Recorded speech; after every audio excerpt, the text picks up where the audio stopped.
एक मित्र ने प्रश्न पूछा है कि क्या विपश्यना से ही ओवरथिंकिंग और मन में उठ रहे विचार खत्म हो जाएंगे? क्योंकि मैं विपश्यना बहुत दिनों से करता हूँ और मुझे कोई फायदा नहीं हो रहा है। विपश्यना आप बहुत दिनों से करते होंगे, लेकिन हमें यह समझना होगा कि मन कैसे काम करता है। हमें यह समझना होगा कि ओवरथिंकिंग क्यों होती है। विपश्यना से ही ओवरथिंकिंग समाप्त हो जाएगी ऐसा नहीं है। विपश्यना कोई गोली की तरह काम नहीं करती कि आपने कोई मेडिसिन ली, विपश्यना नाम की कोई गोली रात में खाई और सुबह आपका पेट दर्द ठीक हो गया, या आपका बुखार ठीक हो गया, या आपका बदन दर्द ठीक हो गया। इस तरह से विपश्यना काम नहीं करती। विपश्यना कुदरत का एक तरीका है, कुदरत से जुड़ने का। विपश्यना एक तरीका है कि हम कुदरत से अलग नहीं हैं, हम कुदरत का हिस्सा हैं। और जब भी हम कुदरत के हिस्से से अपने को अलग मान लेंगे, उसी समय से हम परेशान हो जाएंगे। और होता यही है कि हम बचपन से ही अपने को कुदरत से अलग समझे ही हुए हैं, क्योंकि हमें कभी यह आभास हुआ ही नहीं, कभी हमारे अंदर यह प्रज्ञा जगी ही नहीं, और जग भी नहीं सकती बिना गुरु के, बिना किसी के यह बताए हुए कि क्यों जरूरी है ध्यान, बिना किसी के यह बताए हुए कि विपश्यना से या ध्यान साधना से, किसी गुरु के संपर्क से किस तरह से हम कुदरत से जुड़ते हैं, अपने असल स्वरूप से जुड़ते हैं। अभी जो हमारी स्थिति है कि हम कुदरत को अलग और अपने को अलग समझते हैं, इसी को बुद्ध कहते हैं अहम भाव, आत्म भाव। हम इसी को आत्मा समझे हुए, और बुद्ध इस आत्मा को नकार देते हैं। बुद्ध कहते हैं आत्मा, तुम अभी जो समझ रहे हो अपने को कि मैं आत्मा हूं, तो आत्मा कोई कुदरत से अलग नहीं होती। आत्मा कहना अपने को, और अपने को कुदरत से अलग समझना, आत्म भाव में रहना, मैं भाव में रहना, मैं और मेरी करना, और अपने को सदा के लिए यहाँ परमानेंट समझना, यह आत्मा की निशानी नहीं है। इसलिए बुद्ध कहते हैं कि आत्मा नहीं है। वो इसलिए कह रहे हैं बुद्ध आत्मा नहीं है, क्योंकि जो हम आत्मा समझे हुए हैं, जो हमने एक ख्याल बनाया हुआ है कोई आत्मा है हमारे अंदर, और कुदरत को हम अलग समझ रहे हैं, हम दूसरे व्यक्ति को अपने से अलग समझ रहे हैं, हम बुद्ध को अपने से अलग समझ रहे हैं। तो ऐसी कोई आत्मा अलग अलग नहीं होती कि बुद्ध के पास अलग आत्मा है, हमारे पास अलग आत्मा है, तीसरे के पास अलग आत्मा है। हमारे पास मन अलग अलग है। मन क्या है? मन है विचारों का पुंज। मन है हमारी वासनाएं, हमारी इच्छाएं, हमारी तृष्णाएं, हमारी कामनाएं, जो एक इतना बड़ा बॉक्स बन चुका है, इतना बड़ा डस्टबिन बन चुका है, जिसमें सब हमने डाल रखा है। और वह जब विचार उठते हैं बार बार, हम उसको कहते हैं आजकल की भाषा में ओवर थिंकिंग। और आजकल हम उसको कहते हैं कि यही ओवर थिंकिंग से हम कैसे बचें। हमारा जो मन है, यह मन दूसरे का मन अलग क्यों है? उसके अंदर पैसे कमाने की तृष्णा है, पैसे कमाने की भूख है। मेरे अंदर काम वासना की भूख है, मुझे कोई शरीर का स्पर्श चाहिए, दूसरे को पैसे और संपत्ति चाहिए। अब दोनों में क्या फ़र्क हो जाता है? उसका मन अलग हो जाता है, वो पैसे की तरफ भाग रहा है, मेरा मन काम वासना की तरफ भाग रहा है। मैं औरत को देख रहा हूँ, आदमी को देख रहा हूँ, अपनी वासना को तृप्त कर लेना चाहता हूँ। वह पैसे को ढूंढ रहा है, रातों रात में अमीर कैसे बन जाऊँ, कहाँ किसका छीन लूँ, कहाँ किसका चुरा लूँ, कहाँ हड़प लूँ, कहाँ स्टॉक मार्केट में लगा दूँ। उसका मन और मेरा मन अलग दिखता है, जबकि हकीकत यह है कि हमारे रास्ते अलग अलग हैं। और ये रास्ते अलग अलग क्यों हुए, ये इच्छाएं अलग अलग क्यों हुई? किसी सबके अंदर इच्छाएं हैं, सबके अंदर मन में वह जो स्वभाव है, जो प्रकृति है, जो कुदरत है, जिस तरह से बुद्ध कहते हैं कि यह शरीर बनता है, यह रूप बनता है, यह रूप बनता है जब इसके अंदर सडाईतन पैदा होता है। तब यह जब यह रूप बनता है तो इसके अंदर सडाईतन, सडाईतन का अर्थ होता है कि इसकी 6 खिड़कियां हैं, 5 इंद्रियां और छठा मन। वह इंद्रियां बाहर देखती हैं, कोई पैसे पैसे की चकाचौंध देख रहा है, वो पैसे की तरफ, उसके अंदर मन में पैसे के विचार उठने लगते हैं। उसने चकाचौंध देखी, उसने किसी की गाड़ी देखी, किसी का घोड़ा देखा, किसी की संपत्ति देखी, किसी की ग्लिटरिंग लाइफ देखी, उसे लगता है कि जिंदगी यही तो है। अब उसके मन में उस तरह के विचार उठते हैं, जबकि वो चाहता तो मन में इस तरह के विचार नहीं उठा सकता था अगर उसे यह पता चलता कि जो वह सोच रहा है इसका अंजाम क्या होगा, वह यह क्यों सोच रहा है, वो इससे क्या करेगा। क्यों, क्या और कैसे का तो विचार उठता ही नहीं। मेरे अंदर काम वासना के विचार उठ रहे हैं, मुझे लगता है कोई स्त्री मिल जाती, कोई लड़की मिल जाती, कोई आदमी मिल जाता, कुछ भोग लेते। मैं इस तरह के विचारों में संलग्न हूं। मैं इस विचार को अगर देख लेता ध्यान से और इसके परिणाम देखता, इससे क्या होगा, कैसे होगा, इससे मैं कहाँ तक जाऊंगा, इससे मेरे जीवन में क्या प्रभाव पड़ेगा, इसकी इतना विचार हम तक पैदा नहीं हो पाता। और यह विचार पैदा नहीं होने के कारण ही ऐसी स्थिति बन जाती है, मुझे लगता है कि वो व्यक्ति अलग है और मैं व्यक्ति अलग हूँ। बुद्ध कहते हैं इस तरह के आत्मभाव में जीने वाला व्यक्ति आत्मा को नहीं जान सकता, इसलिए आत्मा की बात ही करनी व्यर्थ है। बुद्ध ने आत्मा के प्रश्न का कोई उत्तर दिया नहीं। हाँ, बुद्ध से जब यह प्रश्न अलग अलग लोगों ने पूछा तो बुद्ध ने उन व्यक्तियों की मानसिक स्थिति को देखकर, उनके प्रश्नों को देखकर उनको इस तरह के जवाब दिए जहां उन्होंने कहा कि आत्मा नहीं है, क्योंकि वह उनकी मनोस्थिति को देखकर दिए गए प्रश्नों के उत्तर हैं। लेकिन हकीकत में जो बुद्ध के 10 अव्याकृत प्रश्न हैं उनमें आत्मा है, नहीं है, जीव आत्मा एक है या जीव अलग है, आत्मा अलग है, जीव शरीर में रहता है या शरीर जीव में रहता है, इस तरह के प्रश्न जब भी उठाए गए बुद्ध ने उन पर कोई बात नहीं की, उनको उन पर चुप रह गए। और यह ग्रंथों में दर्ज है, किताबों में दर्ज है। तरह तरह से बुद्ध ने समझाने का प्रयास किया कि तुम किसको आत्मा समझ रहे हो। क्या हाथ अलग शरीर से अगर हो जाए, पांव शरीर से अलग हो जाए, तो फिर धड़ शरीर से अलग हो जाए, सर शरीर से अलग हो जाए, तो फिर क्या होगा? सब अलग अलग टुकड़े होंगे शरीर के, इसमें कहीं आत्मा दिखेगी? बुद्ध रथ का उदाहरण देते थे, रथ के पहिए अलग कर दो, रथ का घोड़ा अलग कर दो, रथ में जुड़ा हुआ, घोड़े में जुड़ा हुआ रथ अलग कर दो, घोड़े को अलग कर दो, घोड़े के चाबुक को अलग कर दो, घोड़े के कमान को अलग कर दो।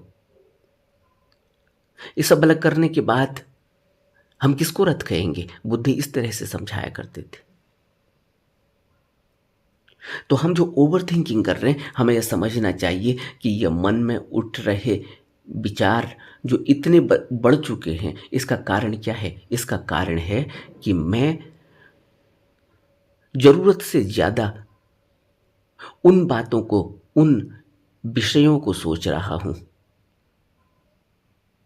जो मेरे ही अंदर लगे हुए हैं। मैं उनसे बच भी सकता हूं, लेकिन मैं ये विचार ही नहीं कर रहा हूं कि मैं ये क्यों सोच रहा हूं। मैं ये विचार ही नहीं कर रहा हूं कि यह जो कर्म मैं करने जा रहा हूं इसके परिणाम क्या होंगे। मैं यह विचार ही नहीं कर पा रहा हूं, यह सोच ही मेरे अंदर नहीं आ पा रही है कि यह बार बार जो मेरे अंदर यह विचार उठ रहा है यह मुझे कहाँ को ले जाएगा। मेरे अंदर यह क्यों उठ रहा है, इसको उठाने वाला कोई दूसरा नहीं है।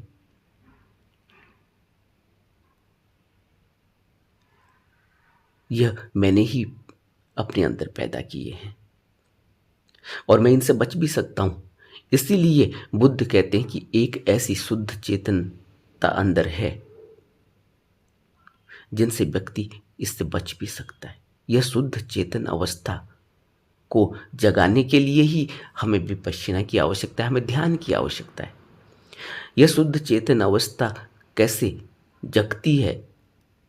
जब ध्यान में हम अपनी स्मृति को जगाते हैं। ध्यान में स्मृति जगती है जब हम ध्यान में एक चित्त होकर अपने अंदर आती जाती सांस को देखते हुए दृष्टा भाव से समता भाव में आते हैं। जब समता भाव में आते हैं तो उपेक्षा का भाव पैदा होता है। इसी को समता का, यह उपेक्षा, यह समता, यह हमें यह बताती है कि अभी हम किसी बात को बहुत ज़्यादा वेट नहीं देते। अब हम किसी बात पर ओवर थिंकिंग नहीं करते। समता आ गई, संयम आ गया, संतोष आ गया, क्योंकि अब हम कुदरत से जुड़ने लगे हैं। क्योंकि अब हमें यह पता चलने लगा है कि पल पल में यह सांस चल रही है, आ रही है, जा रही है और जीवन इतना ही है। वर्तमान में ही जीना ही जीवन है। यह भूत के लिए उन बीती हुई बातों पर अपनी ओवर थिंकिंग करना कि वह क्यों मर गया, वह मेरी माँ थी, वह मेरा बाप था, वह मेरे को छोड़कर चला गया, या मेरा धन क्यों उसने छीन लिया, या मैंने क्यों लोन लिया। अब उन बातों को जो बीत चुकी है उन बातों पर ओवर थिंकिंग करके अपने वर्तमान को नष्ट करना। वर्तमान में तो हम रहते ही नहीं।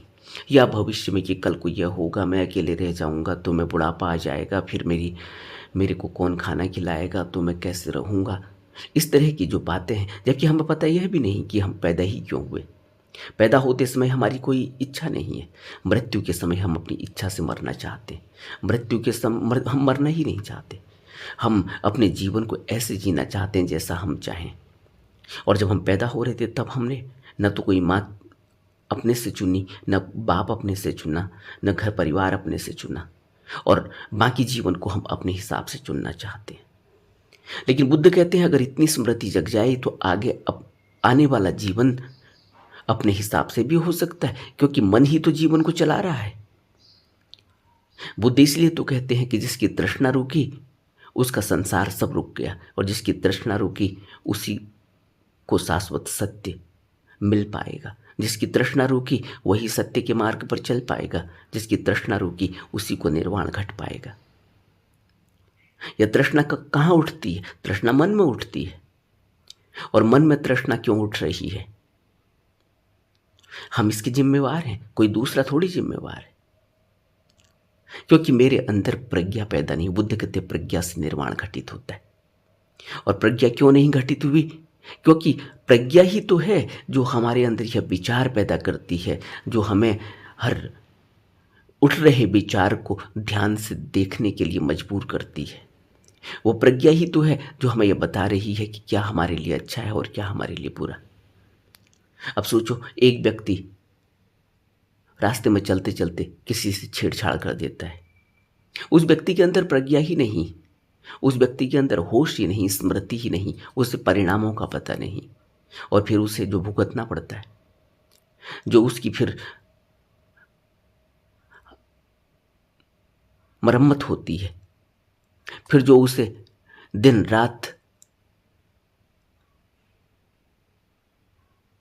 जेल में रहकर चक्की पीसनी पड़ती है, दिन रात कोर्ट कचहरी में घूमना पड़ता है, वकीलों के चक्कर लगाने पड़ते हैं। हुआ क्या था? हुआ यह था कि कोई काम वासना जगी थी, कोई दृश्य उसने ऐसा देख लिया था, कोई छेड़छाड़ कर दी थी, बिना यह सोचे समझे हुए कि इसके परिणाम क्या होंगे। इस तरह से यह इंद्रियां काम करती हैं, और फिर यह मन में जब बैठ जाती है उसके बाद मन में विचार उठते हैं। इसी को हम ओवर थिंकिंग कहते हैं। ओवर थिंकिंग क्या है? पहले इंद्रियां देख रही हैं। बुद्ध कहते हैं चक्षु विज्ञान है। बुद्ध कहते हैं कि घ्राण विज्ञान है। बुद्ध कहते हैं कि श्रोता श्रवण विज्ञान है। बुद्ध कहते हैं कि स्पर्श विज्ञान है। ये सब विज्ञान है, ये कॉन्शियसनेस है सब। और इन्हीं कॉन्शियसनेस से जो विचार उठेंगे वो इसी तरह की कॉन्शियसनेस को पैदा करते, और यही कॉन्शियसनेस आगे जाके हमारा व्यक्तित्व बन जाती है और हम इसी को लेकर ढोते हैं। और क्या है कॉन्शियसनेस? हमें उस कॉन्शियसनेस का तो पता ही नहीं जो बिल्कुल ही शुद्ध है। इसीलिए तो बुद्ध कहते हैं कि शुद्ध चेतना और अशुद्ध चेतना, इसके अंदर को भी समझना होगा। जब हम चक्षु विज्ञान में फंसे रहेंगे तो चक्षु विज्ञान से, आंखों से देखे हुए पदार्थों से जो रस मिलेगा, जो कॉन्शियस पैदा होगी, जो विज्ञान पैदा होगा, वह मुझे फिर उसी तरफ ले जाएगा। मेरा व्यक्तित्व उसी तरह का बनने वाला है। लेकिन उस शुद्ध चेतना का मुझे अभी पता नहीं। इसको बुद्ध कहते हैं कि हमें, जब हम ध्यान करते हैं तो ध्यान में जब हम रुकते हैं, जब हम दृष्टा भाव से, समता भाव से अपनी आती जाती सांस को देख रहे हैं, तो हम यह देख रहे हैं कि अंदर मन में किस तरह के विचार हमारे हैं। हम देखते हैं कि मन में किस तरह से हमारे अंदर हमारा संस्कार लगा। वहाँ पता चलता है कि संस्कार क्या होते हैं। हम तो पता ही नहीं, क्योंकि हम पता ही नहीं कि हम पहले पैदा भी हुए थे। बुद्ध कहते हैं संस्कार फिर जन्म ले लेते हैं, मन फिर पैदा हो जाता है। इसीलिए तो कर्म और फल का नियम हुआ, इसीलिए तो इनकारनेशन, इसीलिए तो जन्म और पुनर्जन्म की बात हुई कि यही संस्कार पैदा हो रहे। वो संस्कार मन में लगे हुए, वो दिखेंगे कैसे? वो दिखेंगे जब हम ध्यान में बैठेंगे। जब ध्यान में बैठेंगे, एक चित्त होंगे, दृष्टा भाव से मन को देखेंगे, तो मन में हमें क्या दिखेगा? हमारा अभी वह शुद्ध कॉन्शियसनेस हमें नहीं दिखने वाली, क्योंकि उसके ऊपर जो संस्कार लगे हुए वही उभर उभर कर सामने आते हैं।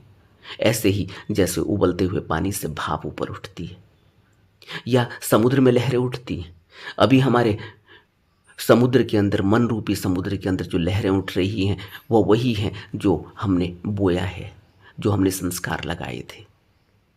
इसलिए बुद्ध कहते हैं कि जब तुम सम्यक व्यायाम में उतरोगे, जब ध्यान साधना में, आनापान सति योग में हम मन को ठहराएंगे, दृष्टा भाव से अपनी आती जाती जो कुदरत से चल रही है सांस, उसको देखेंगे, तब हमें कुदरत से जुड़ने का मौका मिलेगा। तब हमें अपने अंदर उठ रहे विचार दिखाई देंगे, तब हमें अपने मन का पता चलेगा कि हमारा मन कैसा है, तब हमें पता चलेगा कि हमारी तृष्णा कितनी है, तब हमें पता चलेगा कि हमारी इच्छाएं और वासनाएं कितनी हैं। तब हम उन वासनाओं को एक एक करके देखते चले जाएंगे, तब हम देखेंगे कि क्या हमारी आवश्यकता है और क्या हमारी आवश्यकता नहीं। बुद्ध कहते हैं कितने खाने की ज़रूरत है? एक वक्त का खाना मिल जाए और पीने के लिए उतना पानी मिल जाए जितनी ज़रूरत है, खाने के लिए जितना शरीर को ज़रूरत है, शरीर स्वस्थ रह सकता है, शरीर चल सकता है, उतनी ज़रूरत है। शरीर में 2-3 जोड़ी कपड़े चाहिए जितने से काम चल जाता है, उसके अलावा सब आवश्यकता से अधिक है। आवश्यकता कितनी की है और हमारी आवश्यकता कितनी है? ओवर थिंकिंग क्यों हो रही है? क्योंकि हम अपने 80 और 90 साल, 100 साल की प्लानिंग कर रहे हैं। हम अपने 3 पुश्त, 7 पुश्तों की प्लानिंग कर रहे हैं। हमें अपने अगले पल का पता नहीं, लेकिन हम कहते हैं बच्चे तो खाएंगे, कोई बात नहीं, हमें अभी जोड़ने का मौका मिल रहा है, अभी तो मौका है, इस सीट पर बैठे हुए हैं, कमा लो जितना कमाया जा सकता है, कमाने वाली सीट है। हमें पता नहीं इसके परिणाम क्या होते हैं, हमें पता नहीं किसके, क्यों? क्योंकि हम तो एक अंधी दौड़ में दौड़ रहे हैं। हम सोच रहे हैं कि दूसरे ने इतना कर लिया, हमने क्यों नहीं कर पाए। अगले पल का पता नहीं, लेकिन हम अपनी 7 पुश्तों के लिए जोड़कर इकट्ठा कर कर रख देना चाहते। अगर हमारा जीवन नरक न बने तो किसका बने? अगर हमारे अंदर ओवर थिंकिंग न हो तो किसको हो? हमें जीवन को समझना होगा, हमें बुद्ध की शिक्षाओं को समझना होगा, हमें किसी गुरु, किसी सदगुरु की शरण लेकर अपने जीवन को समझना होगा, उस राह को अपनाना होगा जिस राह से हम मुक्ति तक पहुंच सकते हैं, निर्वाण तक पहुंच सकते हैं, शाश्वत सत्य को समझ सकते हैं। लेकिन अभी जो हम समझ रहे हैं कि ऐसे हम जीवन को जी लेंगे और शाश्वत सत्य को पालेंगे, निर्वाण को पालेंगे। ओवर थिंकिंग भी चलती रहेगी, मन में उठ रहे विकार हैं उनको भी पूरा करना है, मन में उठ रही तृष्णाएं हैं उनके पीछे भी दौड़ना है, और अपनी वासनाओं को भी भोग लेंगे। तो यह कभी होगा नहीं। दो नावों पर सवार नहीं होया जा सकता, दो घोड़ों पर एक साथ यात्रा नहीं की जा सकती। हमें बीच का रास्ता अपनाना होगा, हमें दरमियान का रास्ता अपनाना होगा। बुद्ध ने इसलिए मध्य मार्ग दिया।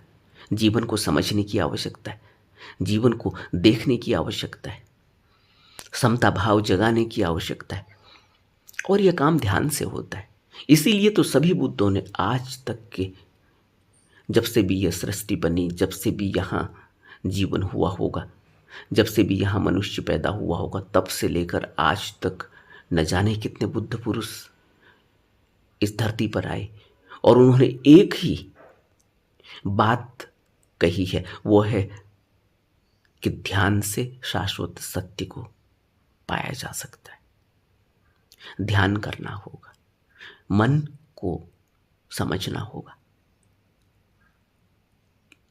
तो जैसे जैसे हम अपनी ध्यान साधना के जरिए अपने मन पर अंकुश लगाएंगे, अपने मन में उठ रहे विचारों को देखेंगे, अपने संस्कारों को समझेंगे जो मन में बैठे हुए हैं, और न जाने कितनी लंबी यात्रा से हमारे साथ हैं, हमने इकट्ठे करके रखे हुए हैं, जब वो समझ में आएंगे तो फिर हम उनको देखकर ही उनसे मुक्ति पाई जा सकती है। कुछ करना नहीं होता।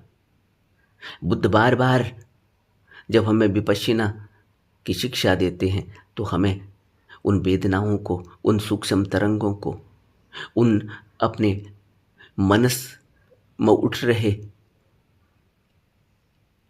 विचारों को दृष्टा भाव से देखने के लिए कहते हैं। उनके साथ बह जाने के लिए, चले जाने के लिए नहीं कहते। सिर्फ देखते रहना है कि कौन सी वेदनाएं उठी हैं, सिर्फ देखते रहना है कौन सी तरंग उठ रही, सिर्फ देखते रहना है कि कौन से विचार उठ रहे हैं, सिर्फ देखते रहना है कि कौन से धर्म चित्त पर लगे हुए हैं और किस तरह से उन्होंने आदतों का रूप ले लिया, किस तरह से उन्होंने गुण अवगुणों का रूप ले लिया है। कौन सा सुख यह शरीर सोच रहा है, मन सोच रहा है, कौन सा दुख यह शरीर सोच रहा है, मन सोच रहा है, महसूस कर रहा है, कौन सा असुख, कौन सा अदुख यह शरीर और यह मन महसूस कर रहा है। यह सब सिर्फ दृष्टा भाव से देखने और समझने की आवश्यकता है। तब प्रसरब्धि पैदा होती है, तब संप्रज्ञान पैदा होता है, तब श्रुति पैदा होती है, तब प्रीति पैदा होती है, तब प्रसरब्धि और समाधि उपलब्ध होती है, उपेक्षा का भाव जगता है। तब हमें पता चलेगा कि ध्यान साधना का क्या महत्व है। अभी तो हम जो विपश्यना कर रहे हैं उसको ऐसे ही समझ रहे हैं जैसे हम 10 दिन का शिविर कर आए और उसके बाद तुरंत हमारी ओवर थिंकिंग कम हो जानी चाहिए।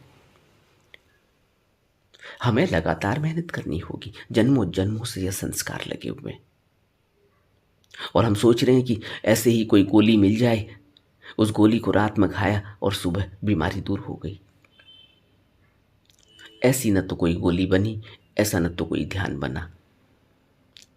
जैसा बुद्धों ने बताया, जैसे गुरुओं ने बताया, उसी शिक्षा के तहत उनकी जिंदगी को आईना बनाकर अपने अंदर उसको ढालना है और लगातार मेहनत करके यह होने वाला। इसीलिए बुद्ध ने कहा निरंतर प्रयास करना होगा और तब तक प्रयास करना होगा जब तक कुछ करने को शेष न रह जाए।